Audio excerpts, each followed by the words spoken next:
ये क्यों हो रहा है कि इंग्लिश मीडियम वाले बच्चे इंग्लिश नहीं बोल पा रहे? और मेरा मानना ये है कि ऐसा नहीं होता कि भाई इंग्लिश मीडियम वाले बच्चे ही इंग्लिश बोलने चाहिए, गुजराती मीडियम वाले बच्चे भी इंग्लिश बोलने चाहिए, क्योंकि ग्रामर तो वो भी पढ़ाई कर रहे हैं। और ऐसा तो है नहीं कि एक साथ पढ़ाई करते हैं। अगर आप 8th स्टैंडर्ड में देखो तो simple present tense, continue present tense वो 8th में भी सीख रहे हैं, 9th में भी सीख रहे हैं, 10th 11th 12th और जनरल इंग्लिश वो ग्रेजुएशन में भी आता है।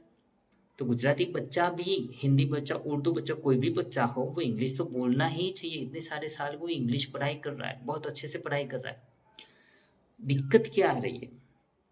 दिक्कत ये, मैंने जब उन्होंने मेरे को क्वेश्चन करा कि सर ये क्यों हो रहा है कि इंग्लिश मीडियम बच्चा इंग्लिश नहीं बोल पा रहा है, तो मैं समझता हूँ कि चलो मीडियम को गोली मारो, हिंदी मीडियम है, गुजराती मीडियम है, इंग्लिश मीडियम है, मराठी मीडियम है, उर्दू मीडियम है, कोई भी मीडियम है।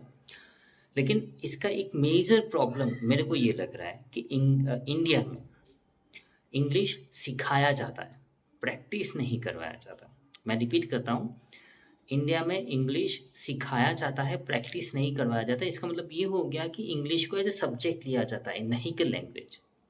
ग्रामर पे इतना ज़्यादा फोर्स दे दिया हुआ है कि बच्चा एस लगाना है, एस लगाना है, ये करना है, वो करना है, उसमें इतना कन्फ्यूजन कि वो नहीं बोल पा रहा। उसके बाद आसपास एटमोसफियर नहीं आ रहा है। स्कूल में जाओ तो हिंदी पढ़ा रहा है, ओके, घर पे जाओ तो हिंदी गुजराती, हिंदी मारवाड़ी कुछ भी बोल रहे हैं।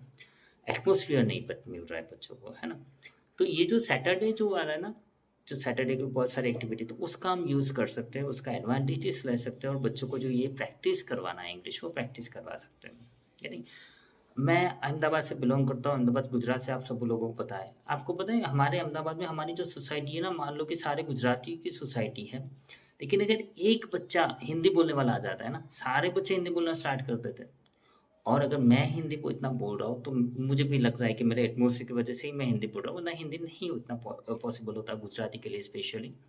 तो जैसे बच्चे को हिंदी का एटमोसफियर मिलता है, वो हिंदी बोलना स्टार्ट करता है, तो उसी तरीके से अगर इंग्लिश का एटमोसफियर मिलेगा तो बच्चा इंग्लिश भी बोलेगा।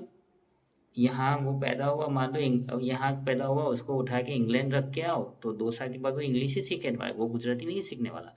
तो एटमोसफियर प्रोवाइड करना, that is the most important duty for parents, for teachers, for principal, for trustee, for everyone. So इसी चैनल पे मैं थोड़ी थोड़ी ये ट्राई करना चाहता हूँ कि हम इसको रिफॉर्म करें, इंग्लिश सिखाने का जो तरीका है उसको चेंजेस करें, थोड़े थोड़े चेंजेस लाए, और हमारा बच्चा वर्ड के साथ कनेक्ट हो पाए। इंजीनियर है, बिजनेसमैन है, डॉक्टर है, वर्ड के साथ कनेक्ट हो पाए, नई इन्फॉर्मेशन गेदर अप कर पाए और हमारी जो कंट्री है उसको बहुत आगे ले पाए। मिलता हूँ अगले लेक्चर में।